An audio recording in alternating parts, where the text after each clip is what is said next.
Hazy Little Thing is not only a Sierra Nevada beer. It could probably describe the entire San Francisco Giants season. Thank you for that. What a weird year. And the latest thing, which is still developing, is a late night, potentially boozed up scooter trip for somebody with plantar fasciitis that ended up underneath a fire engine. I mean, you can't make this stuff up. What are we doing? So trade them all. I mean, which they might. Yep. They might. Willard and Dibs, 95.7 The Game, and excited to have on Jesse Rogers, who covers baseball for ESPN, right here on the River Islands guest line, as we get ready for the weekend that will be active leading into the deadline on Monday. Hey, Jesse, thanks for coming on. How are you? Good to be with you guys. What's going on? Well, we're all getting ready for just a whole bucket full of trades this weekend. I mean, if someone asked you to set the over-under on number of Giants traded between now and Monday, what would you say?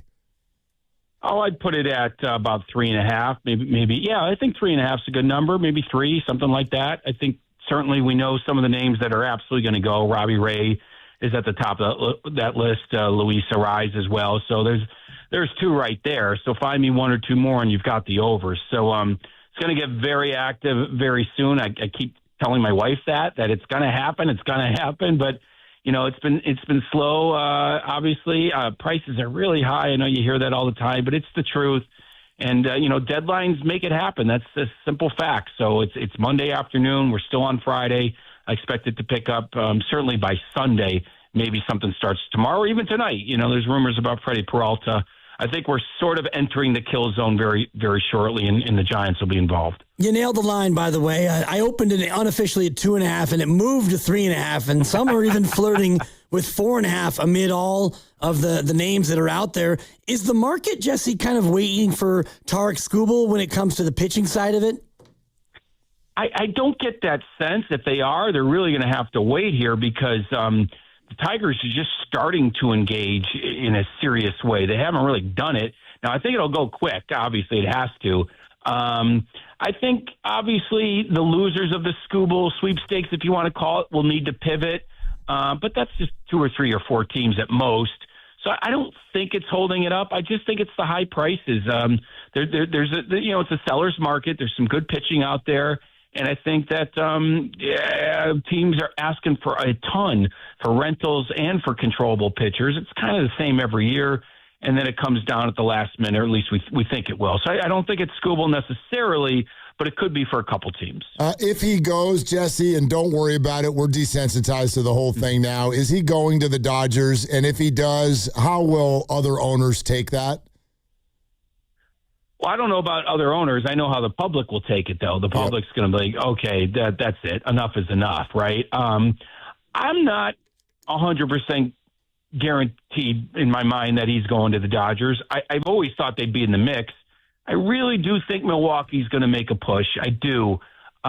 There's that if not now, when kind of saying in baseball, and it absolutely applies to Milwaukee this year. Now, they may say, no, it doesn't. Mizorowski's going to be around for a long time. Who knows, right? Who knows if he's going to be pitching at this level every single year? And there's a lockout coming. You got to pair someone with him. So I wouldn't rule Milwaukee out. I think the Rays are there. I think the Braves would be a dark horse, and the Cubs would be a dark horse. But Brewers, Dodgers, I think, is top of the list. What does that mean for Robbie Ray, then? Would he be in the mix for one of those losing teams on the Skubal sweepstakes? And what sort of a package might he command? I think he's in the mix, whether it's a Skubal, the loser of the Skubal sweepstakes or not. I think he's a perfect rental for teams. I'm based in Chicago. The White Sox would be, I think, a perfect fit for Robbie Ray, kind of a 2 or 3, however you want to describe it. And I think you get pretty much a good prospect. You don't get like 3 or 4 of them. You get a good prospect or 2 for a rental right like that. So, I don't know about a top 5. Just using the White Sox as an example. They're not going to trade a top 5 for a rental, but the back end of your top 10, I think you start to think about that. Robbie Ray's had a good run of it. So you should get a decent prospect. Maybe it's 2 of your top 20 or something like that. I mean, that's the kind of package. I mean, it's when you're talking rentals, it's kind of like a flyer, a lottery ticket, right? And they turn out pretty well. again, I'm based in Chicago. The Cubs traded Javier Baez 4 years ago for Pete Crow Armstrong, who might be a perennial MVP candidate. So those lottery tickets turn into guys if you've done a good job of scouting. And I think Robbie Ray will fetch the Giants a good, I don't want to say haul, but a good prospect or two. Jesse Rogers, ESPN, with us here on Willard and Dibs. Jesse, out here, there's a lot of talk that the Giants have warmed to the idea of moving Heliot Ramos. How does the league view him, and why might the Giants be moving on from a guy who still has 3 more arbitration years ahead? Yeah, well, you're kind of trying to max out on the value. I'm not, I don't know what's coming behind him necessarily, but you got to look at the big picture with a team, and do you have a big prospect coming up behind him, that kind of thing.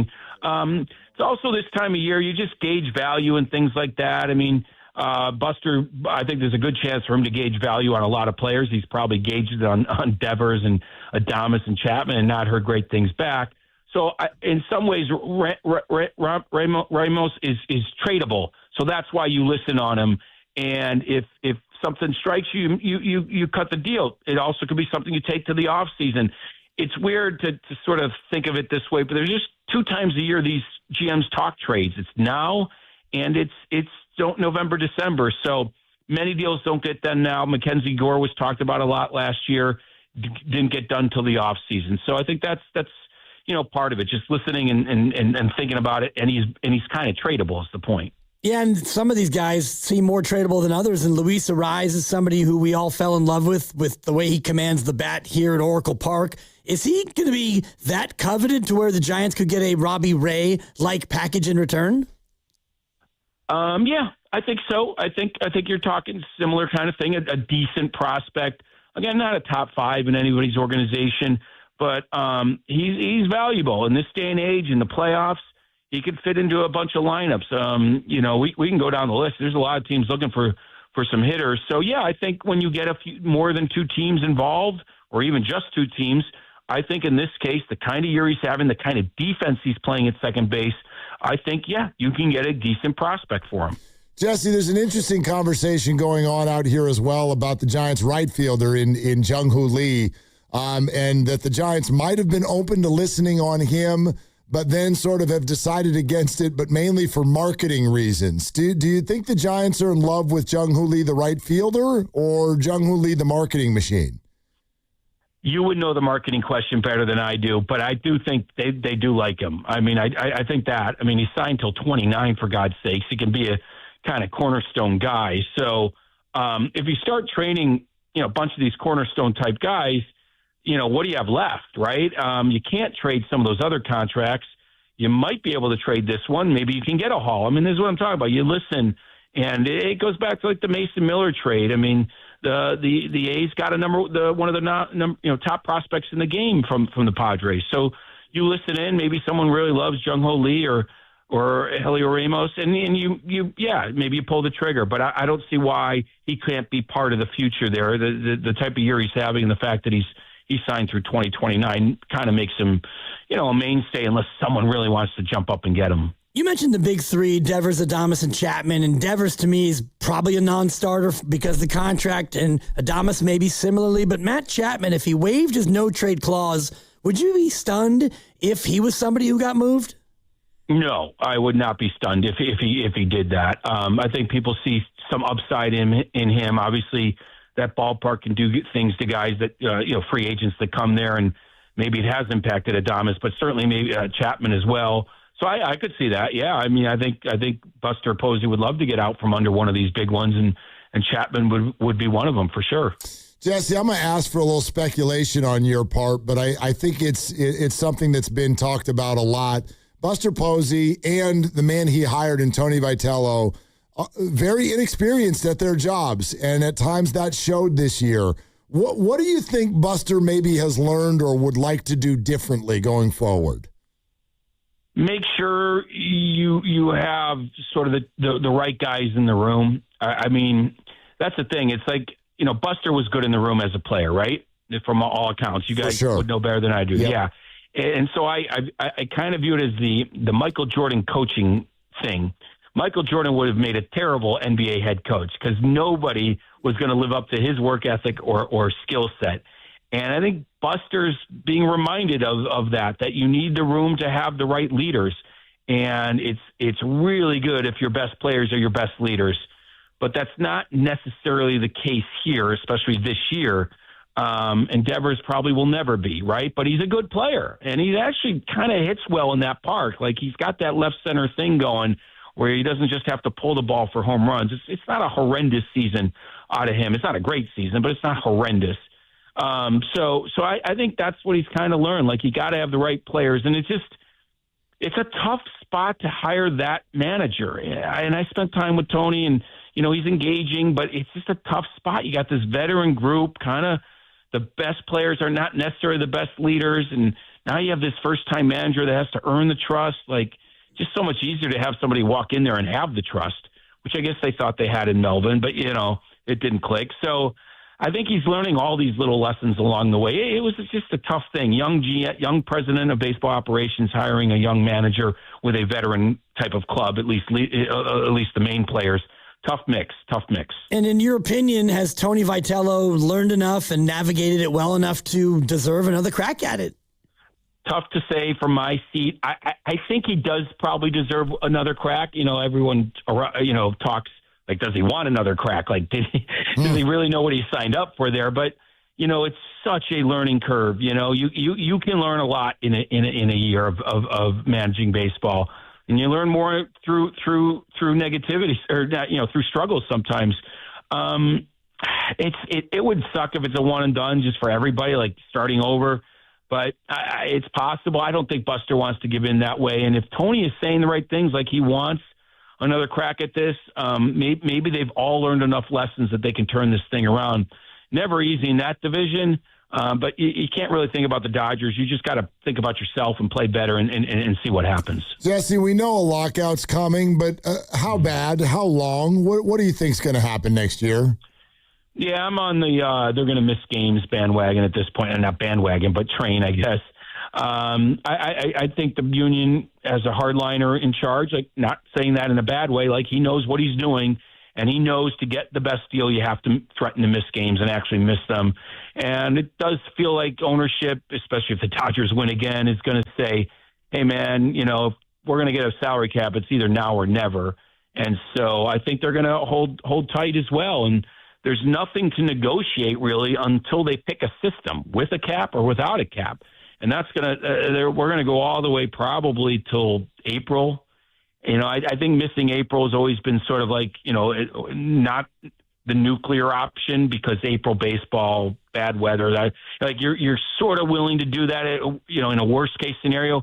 But after that, then you start to worry really about the All-Star game and the season and all these things. So I think they'll take this thing certainly to March before any movement, and then maybe even in April. I mean, I wonder what you think even happens then. I mean, the owners tend to always win this stuff, but the Baseball Players Union is the strongest one in sports for sure. Like, do you think there will be a cap?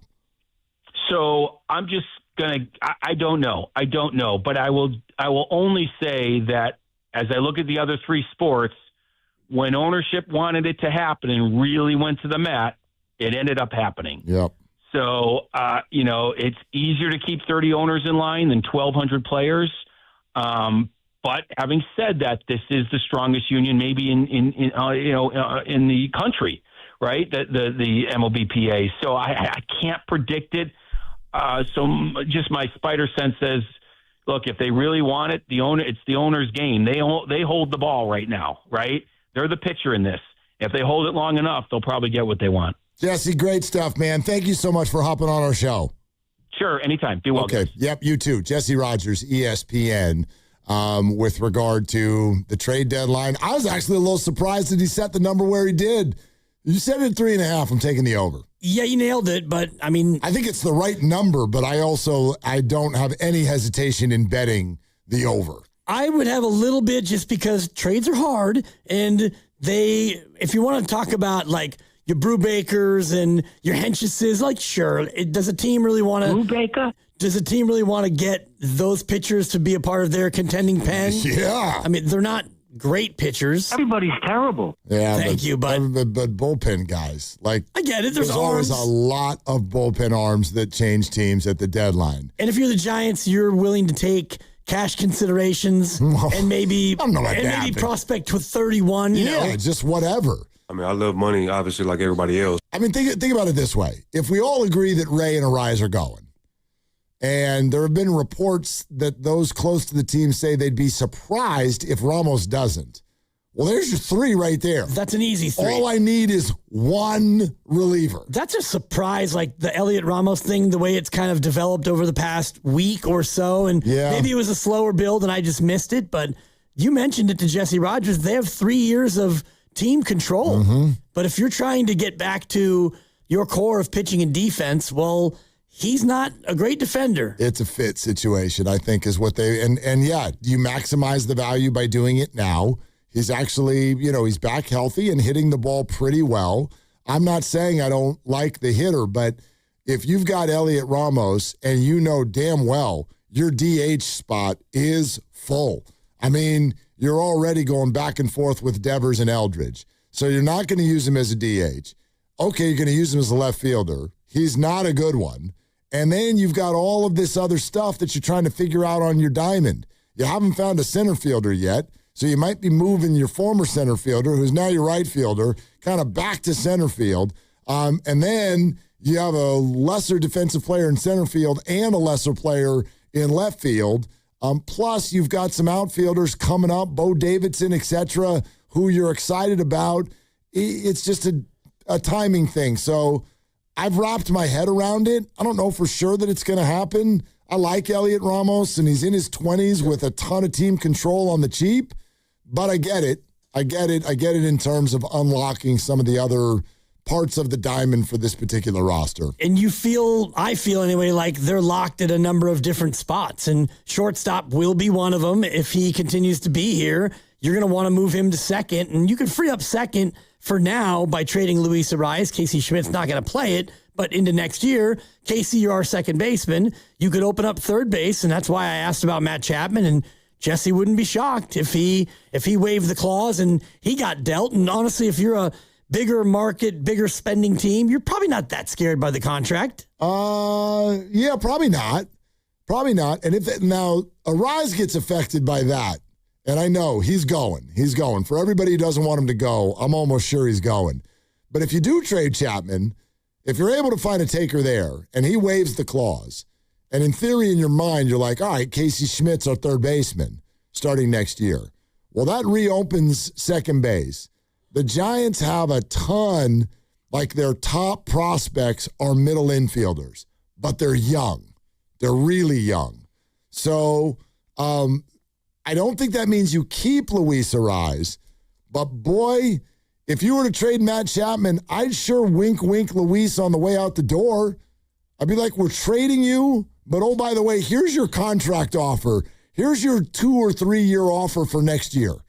We'll offer it to you right now before you leave, because we can't offer it to you once you leave. But here's what we're going to offer you. Right. Like, make that first offer before he leaves. It's in our email draft. Exactly. We can show you.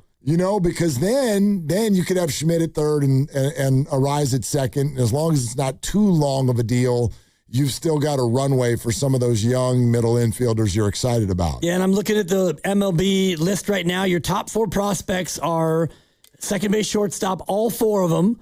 And the ages are 17, 18, 19, and 22. Gavin Killen is 22, and so he would be the first to arrive, you would figure. But the other guys, still teenagers. Yeah. One of them can't even vote. That's good for him. Yeah. What are the names? Johnny Luis Level? Hernandez, Johnny Level, and Josuar Gonzalez. Josuar Gonzalez, yeah. Yeah, and Luis Hernandez is a 17-year-old, and I know he can't vote anyway because he's not American. That was just kind of a bit on the age. Maybe can he vote in his country? I don't know the rules. I'd have to look it up. Anyway. Josuar Gonzalez, 18. Johnny Level's 19. Gavin Killen's now up in AA at 22. So you would figure next year or the year after. So you got a couple years for Luis Arraez if he wants to come back. And guys, real quick, they're all being developed as shortstops.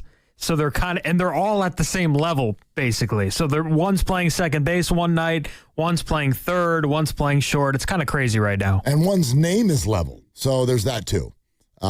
Just to throw that into the mix. So what about the Jung Hoo Lee thing? Here's what I would say about it. Those types of things are always a consideration. So I'm not going to freak out that the San Francisco Giants had a conversation apparently about marketing and popularity. That's always a conversation when it comes to stuff like this. But it fits, unfortunately, into the narrative and the reputation that the San Francisco Giants have already built for themselves right now, which is that they care more about money than baseball. I'm not even saying that that's necessarily my opinion, but that's how a lot of people feel. When the Dodgers go, we got Kyle Tucker, and you respond by saying, we got the current theater, people are going, there's too much talk about parking lots. There's too much talk about theaters, and quite frankly, too much talk about, hey, the building's still full. And so when that's the stuff that gets out there, and then you get to the deadline, I don't want Jung Hoo Lee traded. I like Jung Hoo Lee. But, it would have been smart for the Giants to get ahead of this and be like, you know what? We're listening on anybody, but boy, we really like Jung Hoo Lee. I mean, he played good baseball this year, and we see him as our right fielder of now and into the future. And I'm not saying they made a public statement otherwise, but it's just not good to end up in the USA Today that the Giants thought about listening on Jung Hoo Lee, and then they decided, he had those cool hats that everybody wears out there in center field. So we probably shouldn't trade him because there's hats. We've sold some jerseys, number 51, and, so we'll keep him. It's just no. It's an unnecessary take. Don't let that be what people say about you. It shouldn't be the take anyway because he's hitting 300. If he's hitting 238, then that can be part of the thing. And you can also say, he had a little bit of a rough go this year, but we still have faith in Jung Hoo Lee. We stand behind him. The man is hitting 300. He's hitting 300. So you don't have to even mention the marketing because his year has nothing to do with the two various fan groups and all the rest of it because he's raking. And you didn't love his defense in center, but I think you're liking it in right. He's got a plus arm. He's knocked some people down from out there. He handles the whole, weird wall of it all. He's had a good year. Not a great year, but a good year. He's had the year that he needed to have for people to go, oh, okay, that's why they gave him $113 million.